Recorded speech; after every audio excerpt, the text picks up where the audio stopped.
Waziri wa Utumishi wa Umma Geoffrey Ruku aliongoza hafla ya kutoa chakula cha msaada kwa wakazi wa Tana River, huku wakazi hawa wakibahatika na kupata chakula cha mwezi wa Ramadhani, huku wakirai serikali kuzidi kuwapa chakula cha msaada kwani wanapitia changamoto kutokana na mafuriko.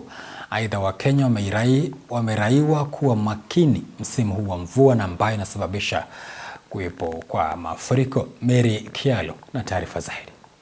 Ni afueni kwa wakazi wa Tana River baada ya kupata chakula cha msaada kutoka kwa serikali ya kitaifa la chakula wakati huu wa kiangazi, wakati huu wa Ramadhani. Hafla hii na iliyoongozwa na Waziri wa Utumishi wa Umma Geoffrey Ruku ilihakikisha familia kadhaa zilinufaika na chakula aina ya mchele na maharagwe.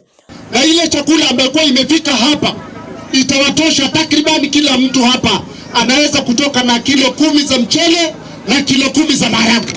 Hiyo ndio calculation ambayo tumefanya.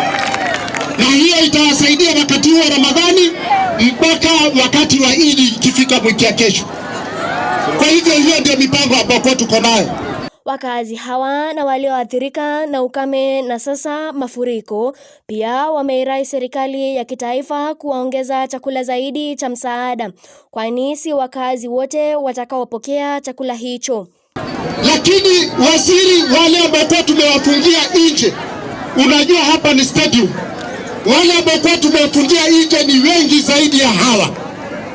Kwa hivyo mimi na kuomba, kwa sababu wewe ndio waziri in charge ya hiyo ministry, ukirudi wale wengine pia wako nje uwafikirie ili utuongezee chakula na wao pia wafaidike. Aidha, Wakenya wametakiwa kuwa waangalifu na makini, haswa msimu huu wa mvua na mafuriko yanayoendelea kushuhudiwa maeneo tofauti nchini, ili kupunguza visa vya kupoteza maisha wakati wa mafuriko. Mafuriko inaonekana kona tofauti ya nchi yetu ya Kenya. Tunaendelea kutoa wito kama serikali, watu wote ambao wako maeneo ambayo inaweza pata mafuriko kama hapa Tana River, uko Garsen na kona ile ingine, jameni, tujihadhari na mafuriko.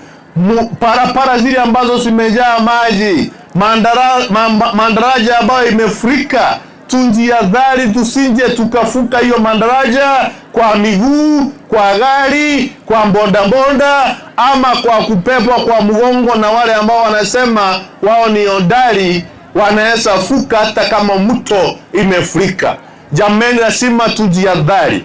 Maisha ya Mkenya yeyote inasingatiwa sawa sawa na serikali. Mary Kialo, Undugu TV.